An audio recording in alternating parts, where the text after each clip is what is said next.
걱정이 되게 많으신데요. 사실 걱정할 게 없는 부분들이 되게 많거든요.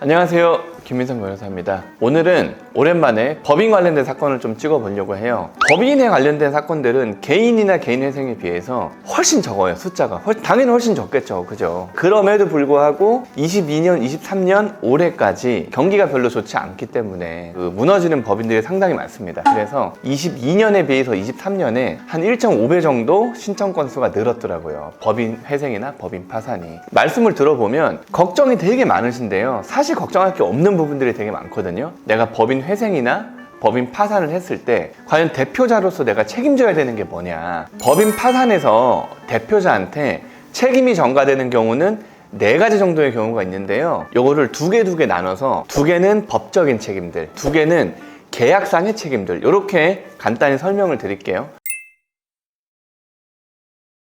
법적인 책임은 말 그대로 그냥 법에 대표자가 책임지게 되어 있다, 요건 거고, 제일 대표적인 게 세금, 4대 보험 이런 것들이에요. 사실은 대표자가 책임지는 게 아니라 회사의 실질적인 주인, 과점주주가 책임을 지는 거거든요. 그런데 제가 경험해본 수많은 법인 파산의 대부분은 과점주주가 대표자 아니면 대표자의 가족들이 이 주식을 다 가지고 있단 말이에요. 그렇기 때문에 과점주주가 법인에 밀려있는 세금이나 4대 보험을 2차적으로 납부할 의무가 있는데, 그 과점주주가 거의 대부분 대표자이기 때문에 대표자가 책임져야 되나? 이렇게 생각을 하시는 거예요. 당연히 대표자가 과점주주면 대표자가 책임을 질 거고, 대표자나 아니면 대표자의 특수관계인들, 대표적으로 뭐 가족들, 친인척들, 이런 경우에 특수관계인으로 되거든요. 자기가 점유한 비율만큼 대표자나 특수관계인이 책임지는 거예요. 예를 한번 들어볼게요. 대표자가 100% 주식을 갖고 있어요. 그런데 법인에 파산 절차가 다 끝나고 환가가 됐는데도 한 5천만 원 정도의 빚이 남아있단 말이에요. 그럼 어떻게 돼요? 대표자가 5천만 원의 책임을 지게 돼 있어요. 왜? 2차 납부 의무가 있으니까. 그러면 다른 예를 또 들어볼게요. 대표자가 50%, 그 다음에 동업자가 50% 지고 있어요. 근데 5천만 원 밀려 있는 거예요. 누가 책임져요? 아무도 책임 안 져요. 왜? 과점주주가 없잖아요. 과반수를 점하는 주주가 없잖아요. 왜? 다 반수 50%씩이니까 50%는 아무도 책임 안 진다. 그럼 다시 한번 볼게요. 대표자가 30% 갖고 있어요. 그 다음에 대표자의 배우자가 30%를 갖고 있어요. 그 다음에 동업자가 40%를 갖고 있어요. 그럼 어떻게 돼요? 대표자와 대표자의 배우자는 특수관계인이잖아요. 그러면 60% 합쳐가지고 주식을 갖고 있죠. 그러면 과점주주가 돼버린 거예요. 그럼 어떻게 책임지느냐? 5천만 원에 60%에 대해서 30%씩 책임을 지는 거예요. 그러니까 대표자 1,500, 사모님 1,500, 이 정도 되겠죠. 그러면 또 예를 들어 볼게요. 내가 대표자인데 주식을 20%밖에 안 갖고 있고 나머지는 동업자들이 갖고 있어. 특수관계가 아닌 동업자들이. 대표자가 책임지는 게 있을까요? 없어요. 왜? 과점주주가 책임지는 거니까. 요거 정리되셨죠?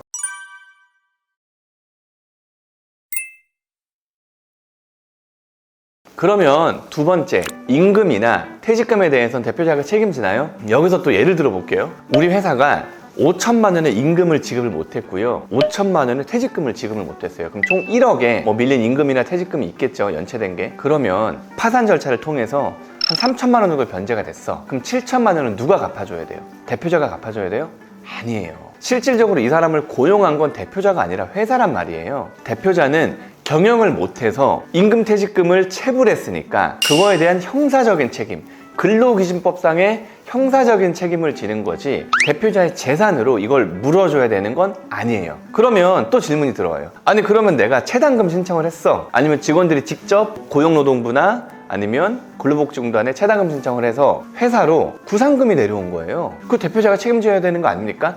아니에요. 구상금은 법인, 이 회사로 내려온 거지 대표자한테 내려온 게 아니란 말이에요. 그렇기 때문에 체당금 신청을 했다 해도 근로복지공단에서 구상금이 내려온다 해도 대표자가 돈으로 물어주는 일은 없어요. 다만 급여라든가 퇴직금이 정상적으로 지급이 안 되면 일하는 사람들, 우리 근로자들이 얼마나 열받아요. 그죠? 대한민국 법에서도 이 3개월치 임금, 3년치 퇴직금, 이거는 정말로 너무너무 최우선적으로 갚아줘야 되는 채권이거든요.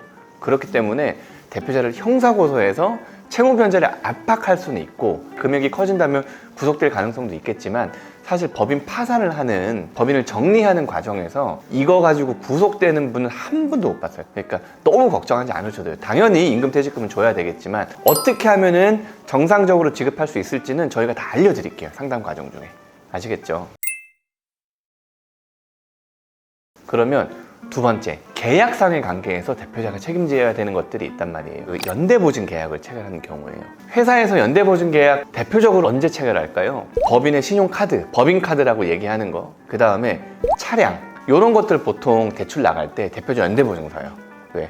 법인의 변제 자력을 믿지는 못하니까.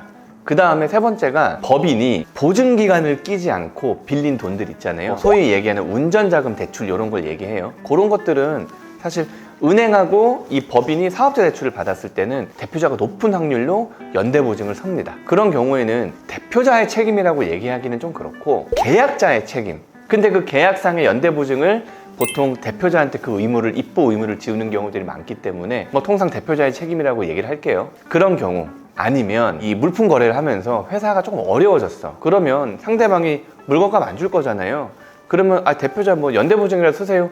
이런 식으로 연대보증 하신 것들, 이런 것들은 대표자가 연대보증 책임, 계약의 의무를 다 해야 되는 거예요. 계약 의무 이행이라는 게 있잖아요. 그래가지고 파산 절차 상에서 회사가 못 갚아주면 대표자가 갚아주는 경우가 있고, 이런 경우는 사실 법인 파산을 하면서 개인회생이나 파산까지 같이 하는 경우들이 많기 때문에 그때 또 다시 같이 처리하시면 됩니다.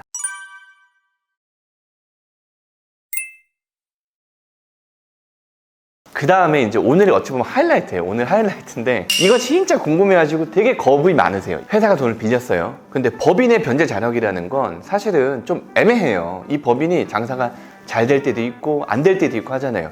그런 경우에는 보증기간에 보증서를 끊는 경우들이 되게 많아요. 신용보증기금, 그 다음에 기술보증기금, 그 다음에 중소기업 벤처 이거 있고 경기신보재단, 인천신보재단 이런 많은 보증기관들이 있단 말이에요. 제가 알기로는 2017년 이후로 이 대표자를 연대보증 세우는 게 없어졌어요. 없어지고 성실경영, 책임경영, 투명경영, 이행각서 이런 각서들을 대표들하고 작성을 하고 각서들의 내용을 불이행했을 때 손해배상 책임을 물리겠다, 이런 대표의 의무사항들이 거기 적혀 있어요. 대표적인 의무사항 기억나는 게 분식하면 안 된다, 대출금 목적 외로 사용하면 안 된다, 표이사 이렇게 바꾸면 안 된다, 과점주주 바꾸면 안 된다, 이런 여러 가지 의무들이 있단 말이에요. 그런 의무들을 위반했을 때는 내가 너에게 손해배상 책임을 물리겠다 라고 하는 계약서들이 잔뜩 있어요. 잔뜩 있고 내가 회사가 망했는데, 근데 대한민국에 있는 거의 모든 법인에는 분식이라는 게 있단 말이에요. 말 그대로 옛날에 막 무슨 대기업에서 이렇게 몇백억 이런 게 아니라 예를 들어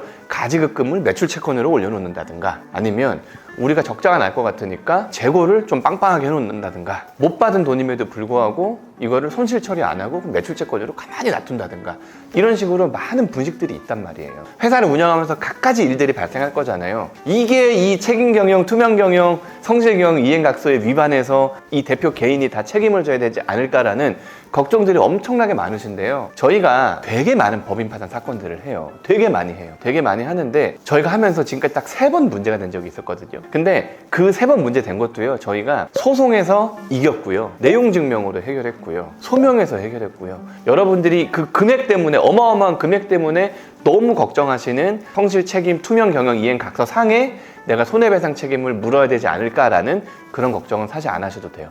다만 여러분들이 진짜로 횡령을 했다거나, 아니면 진짜로 목적 외에 사용을 했다거나, 아니면 분식이 너무 심하다거나, 아니면 대표자의 어떤 무능이나 배임이 이 회사 파산 사유라거나, 그런 경우에는 사실 문제될 수도 있겠지만 최소한 제가 맡아가지고 사건을 진행하는 우리 대표님들은 그런 분들은 없었어요. 구독과 좋아요 눌러주세요. 오늘 대표자들이 되게 걱정하는 4가지 대표자의 책임에 대해서 말씀드렸어요. 간단하게 정리를 한번 해볼게요. 세금 4대 보험 어떻게 해요?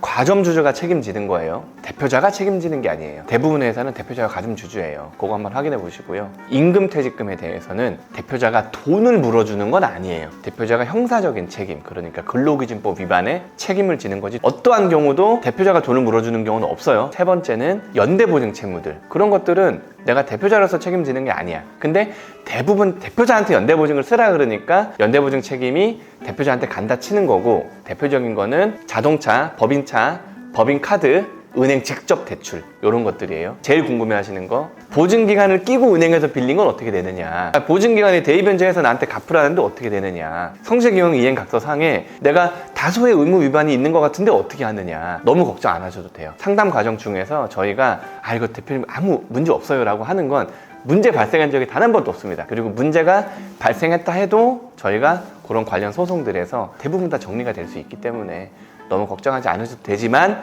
사실은 회사를 진짜 엉망으로 운영하신 분이 있으시다면 파산 신청 안 하시는 게 좋아요. 이렇게 해서 걱정하시는 거 4가지 어떤 것들인지 정리해 드렸어요. 감사합니다.